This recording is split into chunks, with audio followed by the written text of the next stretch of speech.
Why is this conversation about international institutions important for us, particularly those of us that are organizing and struggling at a local or a national level?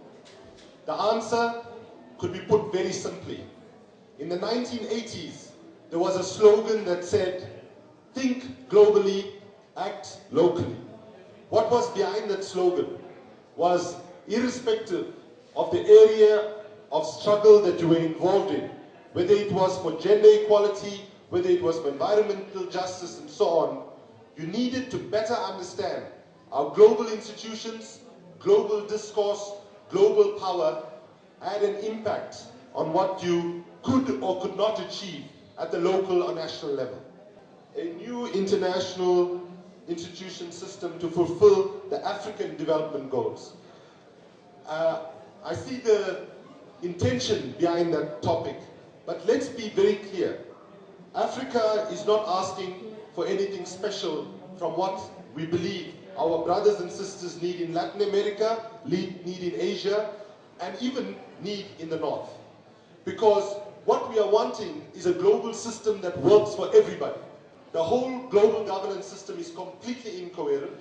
Understandably, given all of this, is a legitimacy, a transparency, and accountability deficit of these institutions.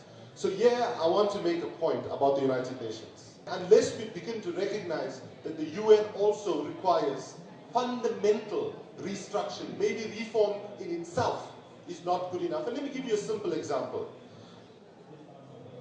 In 1945, the 5 countries that got the veto power at the Security Council, I would say one appeal we would make to our brothers and sisters in the North generally, but to give momentum to showing the injustice of the system as it exists.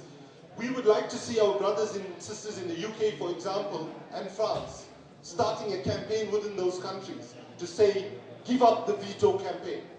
They should push their governments to say it's not right, there is no justification. I think we also have to be honest.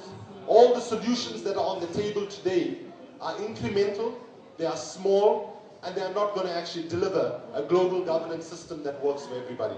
I believe there has to be deeper thinking and reflection about what fundamental rethinking of a global governance system that we need, where we do not allow current reality and current institutional kind of setups to limit a vision of what a new global architecture of institutions could look like in a fundamentally different global context when many of these institutions that were formed in the geopolitics of 1945.